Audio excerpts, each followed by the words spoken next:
Howdy femboys and girls, it is your boy Sleazy back again with another video, and today I decided to go back on my rule of no more Fallout content because recently my best friend Vinny OneSock started playing Fallout New Vegas for the first time, and after each episode that he makes we kind of hop in a Discord call and talk about it, and I teach him a little bit more about Fallout. And he suggested that I make a Fallout beginner's guide. Now, most of you probably know me from my old Fallout videos, but I've been playing Fallout for a lot longer than this channel has existed, probably for the better part of a decade now. So I figured it'd be a good idea to come on here and just, kind of give some beginner tips and explain some mechanics that might not be super intuitive to somebody playing for the first time. Now we start off where most games do, in the character creation. Now, your appearance doesn't really matter, but one thing that does is whether you choose to play a male or female character. There are some advantages and disadvantages to each. Mainly, there are two perks for each gender that are Confirmed Bachelor and Lady Killer for males, and then for females, there is Black Widow and Chez La Femme, or Chez Femme. I don't know how you pronounce that shit.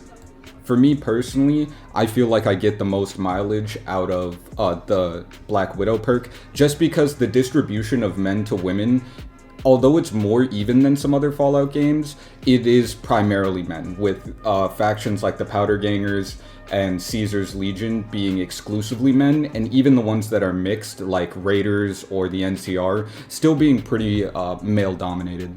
Now that we've chosen whether we're playing a male or a female, it's time to pick out our special stats. Now, special stats basically stands for strength, perception, endurance, intelligence, charisma, agility, and luck.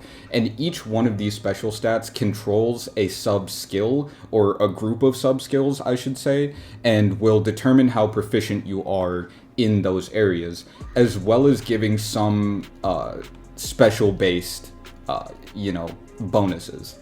So starting off with strength, it's relatively self-explanatory. Increasing your strength will increase your melee and unarmed skills, so basically any hand-to-hand combat, as well as increasing your carry capacity by 10 per each level. So say you put 10 points into strength, that would equate to about an extra 100 pounds of carrying capacity, as well as an extra 20 into your melee weapons. Now, unlike Fallout 3 and Fallout 4, in Fallout New Vegas, every gun has a strength requirement that's displayed here. I'll put a screenshot on screen.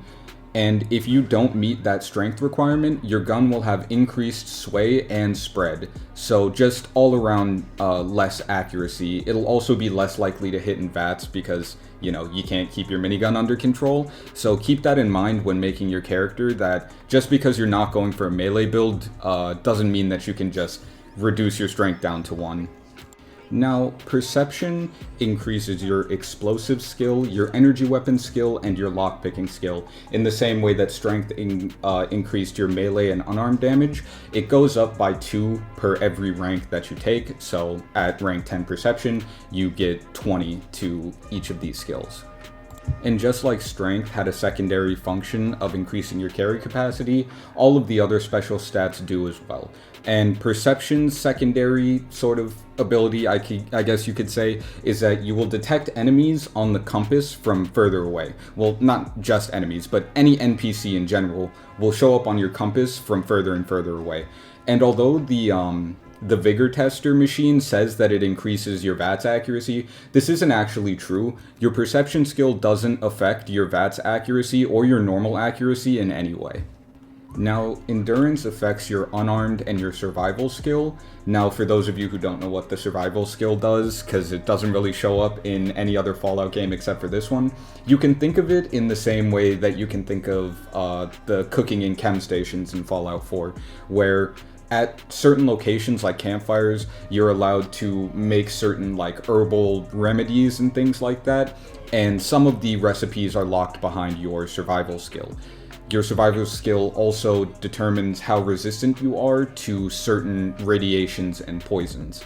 Now, the secondary function of endurance is that it determines how much poison and radiation resistance you have naturally. So for each point that you put into endurance, you will get 5% poison resistance and 2% rad resistance. So if you put endurance up to 10, that would be 45% resistant to poison and 18% resistant to radiation, as well as increasing your starting HP by about 20 each level. So you start out with 120 HP at 0 endurance, and so if you were to put endurance up to 10, you would end up with the starting HP of around 300. Endurance also plays a factor later on in the game. At a certain point, I'm trying not to spoil or give away things that will happen later in the game, because that's part of the fun, is you getting to experience it for the first time. But I will say that endurance does play a factor later on in the game. You have the option to get robotic implants that increase your special stats by 1, as well as doing some other things, and the amount of implants that you can get is tied directly to how high your endurance is. So if you have an endurance of 1, you'll only be able to get 1 implant. Now on to everybody's favorite stat in Fallout New Vegas, Charisma. Now Charisma in Fallout New Vegas is a bit of a joke because, to be honest, it's most people's dump stat. Now, Charisma obviously affects your speech abilities, such as Barter and Speech. The same as every other one, the skill goes up by 2 points for every point that you put into that related special stat. So at level 10, you're getting plus 20 to Barter and Speech. Now, its secondary function is that it gives your companions extra nerve. Now, basically what that is a plus 5% increase to their damage and armor up to a maximum of 50%. So at level 10, they would have plus 50% armor and plus 50% damage. Now you might think that that's like massive, but to be honest with you, once you get to the point where you have companions, you can give them whatever gear and weapons you want, and you'll probably throw something on them that's good enough that they can wipe the floor with most things anyway.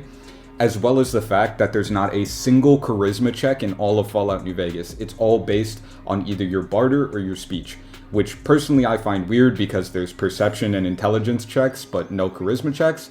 But hey, I didn't make the game. So I figured I would let you know that even though charisma affects your barter and speech, most people tend to just put charisma to 1 and increase their intelligence for reasons that I'm about to get into. Now on to everybody's actual favorite special stat in Fallout New Vegas, Intelligence. Now, Intelligence modifies Medicine, Repair, and Science the same way as all the other ones. For each point you put into the special stat, you get plus 2 to the related stats.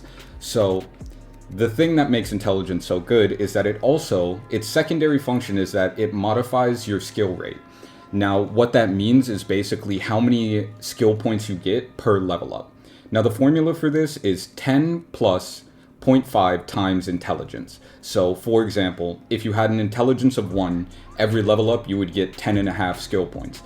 That half skill point would then be saved for your next level up, and on the next one you would get 11, and it would just keep repeating like that. Now, if you had an intelligence of 10, you're getting 15 skill points for every level up. Now, that is a massive difference. That means that a high intelligence character is leveling up 1.5 times faster than a low intelligence character, which is absolutely insane. And that's why I say most people dump charisma and just max out their intelligence, because with those extra skill points, you can power level speech and barter really, really quickly. And because the game never checks what your charisma stat is and only checks what your skill level is for speech and barter, it's usually just way more effective to get those extra skill points special points from charisma and put them into other things. Now on to agility. Agility's related skills are guns and sneak, and they work the same as every other special stat that we've mentioned up to this point. You probably get the drill. It increases by 2 for every point in that special stat. And its secondary function is it increases the amount of action points available for using VATS. It also affects your drawing and holstering speed for your guns, as well as your reload speed for your guns. So, now comes the part where I have to try and explain exactly how the reloading speed is affected. And there's actually a lot of math involved. It's very nerdy. I'll put the equation for how you can calculate this for yourself if you so feel, but I'll try and explain it in the simplest way possible. Basically, at an Agility 1, you start out with a baseline of 60% of your base reload speed. So you're basically reloading. It takes you twice as long to reload at agility 1 as it would at agility 5. And then from there, every point that you put into your agility, your reload speed goes up by 10%. So at agility 1, you'll be reloading at 60% of the baseline speed. At agility 5, you'll be reloading at 100% of the baseline speed. So you'll be reloading at your average speed. And then at agility 10, you'll be reloading at 150 times, or 150% of your baseline speed. So you can think of it as, for every point of agility above 5, you will be gaining 10% reload speed. And for every point below 5, you will be losing 10% reload speed. So I hope that I said that in a concise way that makes sense, because the math behind it is kind of complicated. Granted, I'm not very good at fucking math, so... And finally, we have luck. Now, luck doesn't have any set skills that it increases. It just increases all of your skills across the board, but at a lower rate than any of the other special stats. So at level 1 and 2 of luck, you'll gain 1 skill point for all stats. At level 3 and 4, you'll gain 2 skill points for all stats. At level 5 and 6, you'll gain 3, and so on and so on. At level 9 and 10, you will gain 5 skill points across the board for all stats. Now, luck also increases your critical hit chance. Now, if you're coming from Fallout 4, that may not make sense, because in that game, luck affects how quickly your critical meter fills up, and then you use your critical shots whenever you feel like by activating them in VATS. In Fallout New Vegas and Fallout 3, critical hits are just something that happen at random, and increasing your luck skill will increase the odds of them happening by 1% per level. So luck 1, you have a 1% chance to hit a crit, luck 2, you have a 2% chance, luck 3, you have a 3% chance, and so on and so forth. Your critical hit chance can also be multiplied based on the weapon you're using. Some weapons have bonus chance to hit a crit, but we'll get into that a little bit later. For now, we'll just stick to the special stats. And with luck, you can get up to a maximum of a 10% increased chance to hit a critical strike. Next up, you'll do the psychiatric evaluation with Doc Mitchell. Don't worry too much about the answers, because all it does is affect which tag skills the game thinks will be the best for you, but you can change these as you feel. Now, after you've selected your tag skills, the game will ask you to pick 2 starting perks. Now, any of these will really work, just read over them and see which ones you think you would like or which ones would fit your playstyle. But I will give my own personal recommendation, what I tend to use the most, just because I find it to be the most bang for your buck with the least amount of downsides, I usually go for good-natured and skilled.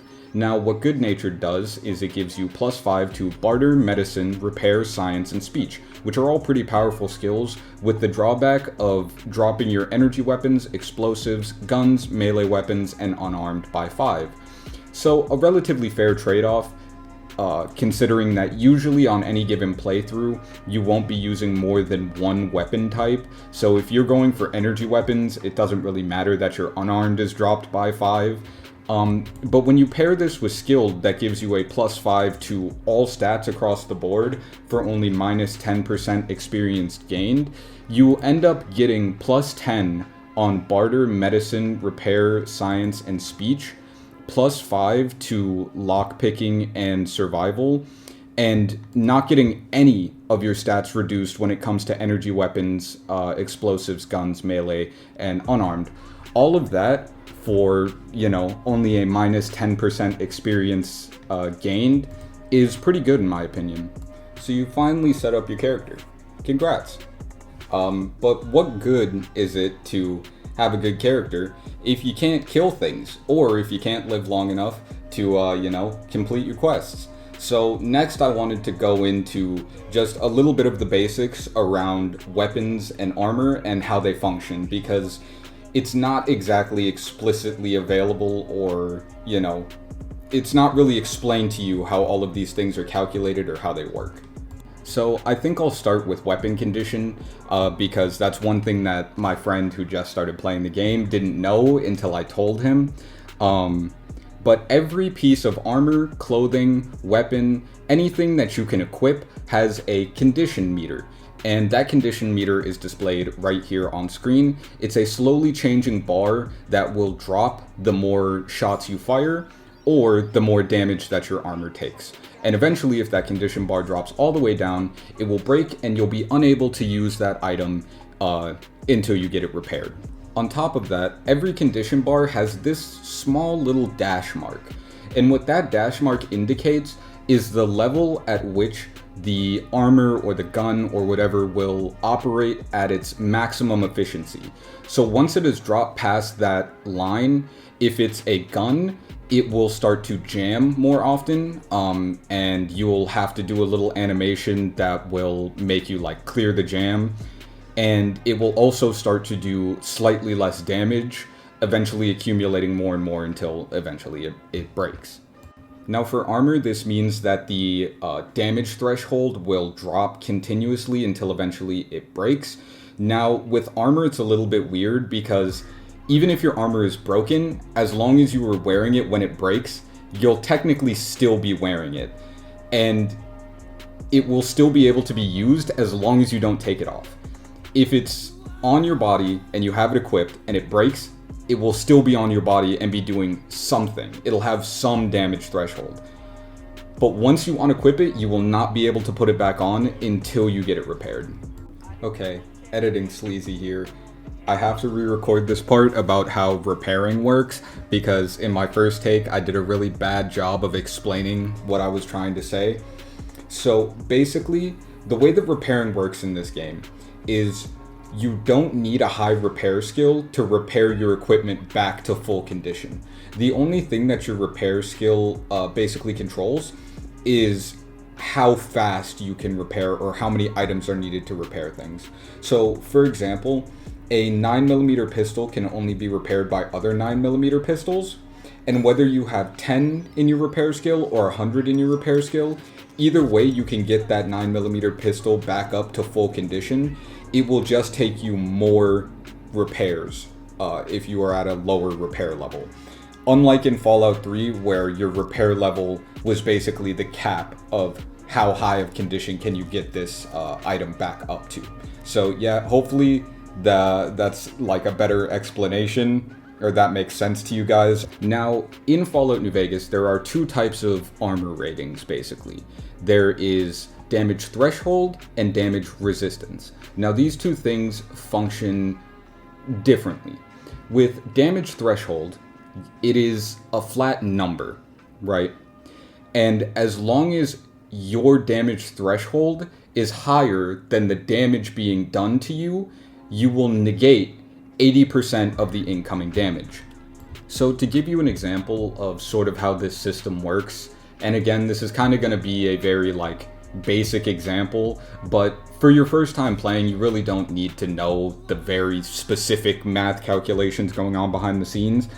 But the way you can think about damage threshold is, if your armor gave you 10 damage threshold, and you got hit with a weapon that does 10 damage, it won't negate the entire thing, because it only negates up to a maximum of 80% of the damage, so you will still take 2 damage. Now, if you get hit with something that, say, does 15 damage, it would knock off the 10 damage, because that got absorbed by your armor, and then you'll take the 5 damage left over. So it goes with whatever is higher. If the 20% is higher, it will deliver that damage. If the damage past your armor's damage threshold is higher, that's what it'll use. So that's a basic way of thinking about it. And the second type of sort of damage mitigation in the game is damage resistance, or DR. Damage threshold is demarcated with DT, and damage resistance is marked with a DR here on screen. Hopefully I'm showing you. Damage resistance is a holdover from Fallout 3, and basically the way that damage resistance works is it is a reduction of incoming damage based on a percentage. So say you have a damage resistance item that does 3 damage resistance. It will reduce any incoming damage by 3%. And same as damage threshold, it negates up to 80% of the damage, but you never really have to worry about that because the amount of items in the game that use damage resistance is very, very small, and the items that do use damage resistance usually only give you between like 1 to 3. So you'll never really run into it, but if you do, that's how it works. Now it's time to talk about VATS, or the Vault Assisted Targeting System. Now, VATS has seen a lot of changes throughout a lot of the games, but I'm not really going to try and go into the history of VATS too much in this video. But I will note some differences between the systems that are used in Fallout 76 and Fallout 4 compared to Fallout New Vegas, because I feel like for a beginner player, if they have played a Fallout game, they probably have played either Fallout 4 or 76, and the VAT systems in those games are significantly different to the VAT system in Fallout New Vegas. Now, the basic gist of how VATS works in Fallout New Vegas is that it will freeze time, and it will allow you to target an enemy's limbs, their head, arms, chest, or legs, for the cost of action points. Now, each gun will have a different cost of action points. That usually the heavier the weapon, the more action points it's going to cost. But this can be extremely useful for people who aren't necessarily used to the sort of janky shooting controls of Fallout New Vegas. And as well, it reduces the damage that the player takes by 75% while attacking in VATS. So not a huge difference, but definitely something to keep in mind, as well as the fact that it gives you an extra 5% chance to land a critical hit. So if you have luck 10, using VATS is going to be your best friend, because it's going to increase the likelihood that you hit a critical shot. Now, for melee users, every melee weapon gets a special attack when in VATS, once you hit a melee weapon skill of 50 or higher. And unarmed can also gain special attacks, the uppercut and the stomp, when the unarmed skill is above 50. And for melee users, unlike gun users, there is no variation in the amount of action points that it costs to use VATS. Whether you're hitting somebody with a switchblade or a super sledge, it's always going to cost you 20 action. And that's the overall gist of, the basics of how Fallout New Vegas works. Everything past that, I feel like you will just figure out on your own through playing, and that's part of the experience. I know that it can be a little bit frustrating in the beginning. When I first played Fallout, I actually played it 3 times and then just stopped because I was struggling to figure out a lot of these systems. But now with this general knowledge, I feel like you'll be able to, sort of have a bit of an easier time grasping some of the mechanics that aren't as, blatantly explained on how they work.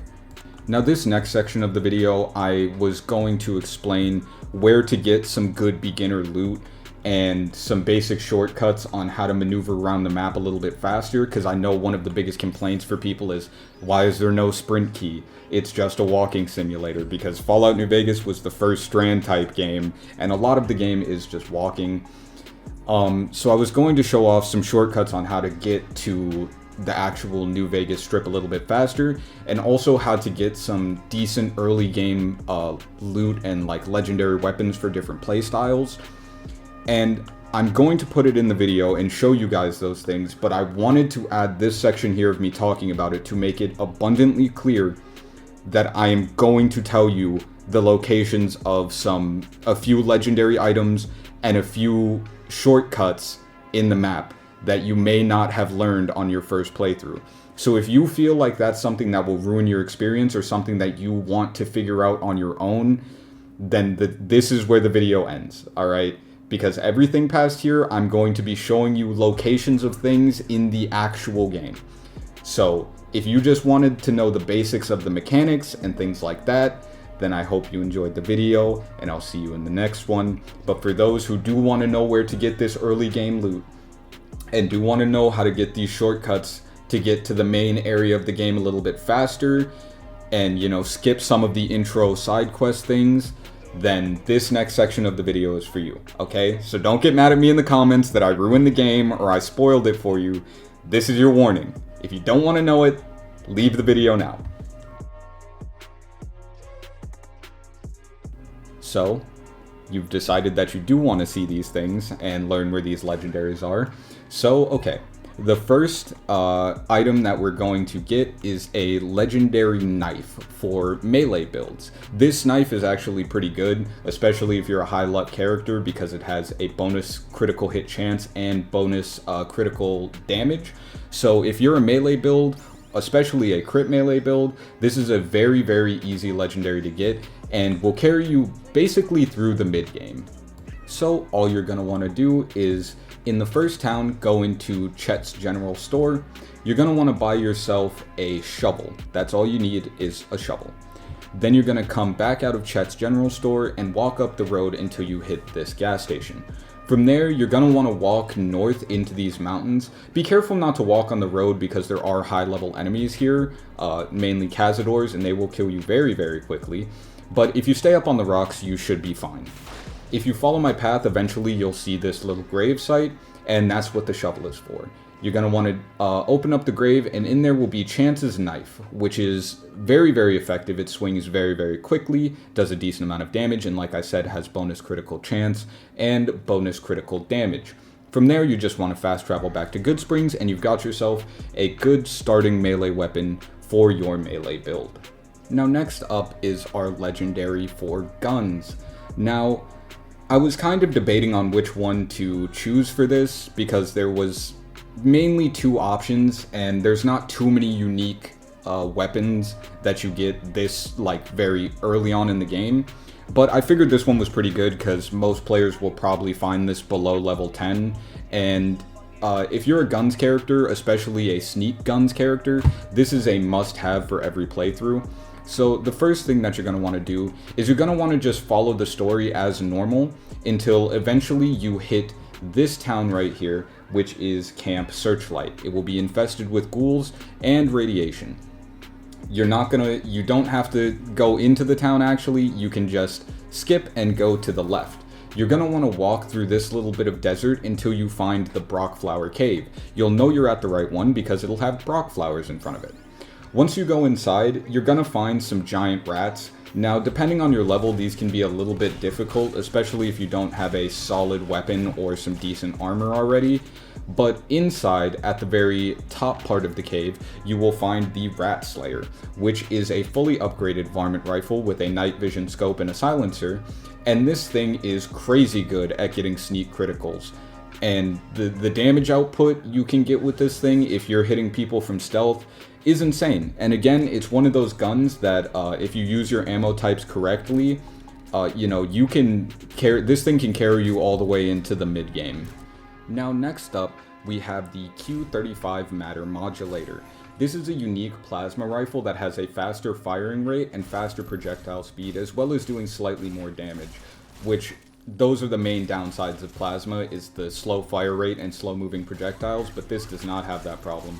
This thing can actually carry you directly into the late game, and mainly because the area that you get it from is kind of on the outskirts of New Vegas.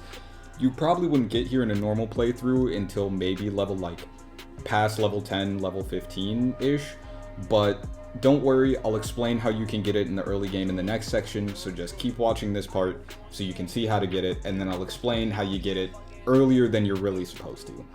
So it's inside of the RepCon headquarters.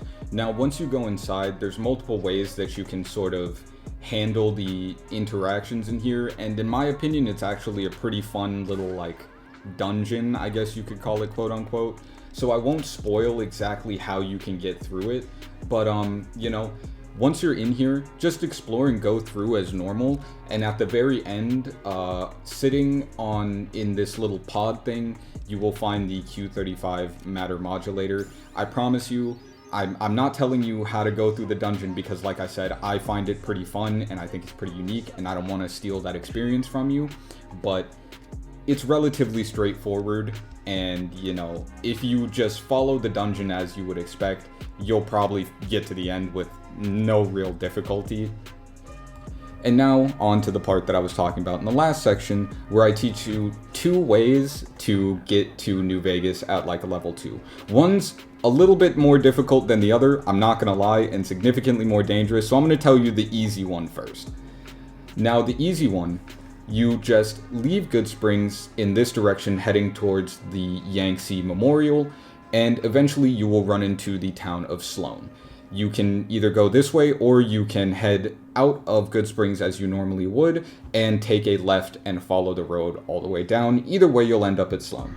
Once you get there, you're just going to want to ignore the Deathclaw thing and stay to the right side walking through the mountains, I guess. And just kind of follow my path that you see on screen until you run into the super mutant Marcus. He'll talk to you for a little bit, but what he has to say isn't that important. You're going to want to walk to the back side of his shack and sneak across these mountains. It's very important that you sneak because there are a lot of super mutants that will kill you very, very quickly.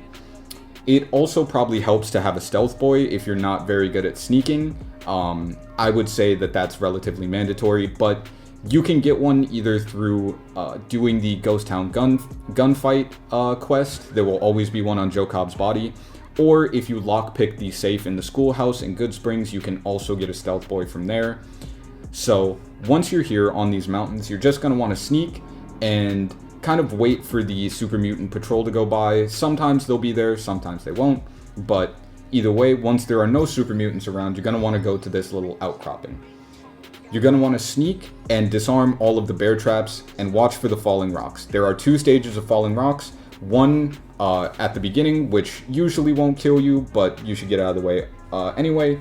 And a second, much bigger boulder that will 100% kill you, so be careful of that. Now, once the boulders have fell, you can walk through, avoiding the bear traps, and fall off of this little cliff here, finding the NCR safe house. From there, it's a straight shot to New Vegas with absolutely 0 enemies in your way. And you know how I said that I would tell you how to get to the RepCon test site or headquarters, without early game? Well, the first location you'll run into after falling off this cliff is the RepCon headquarters if you just go in a straight line.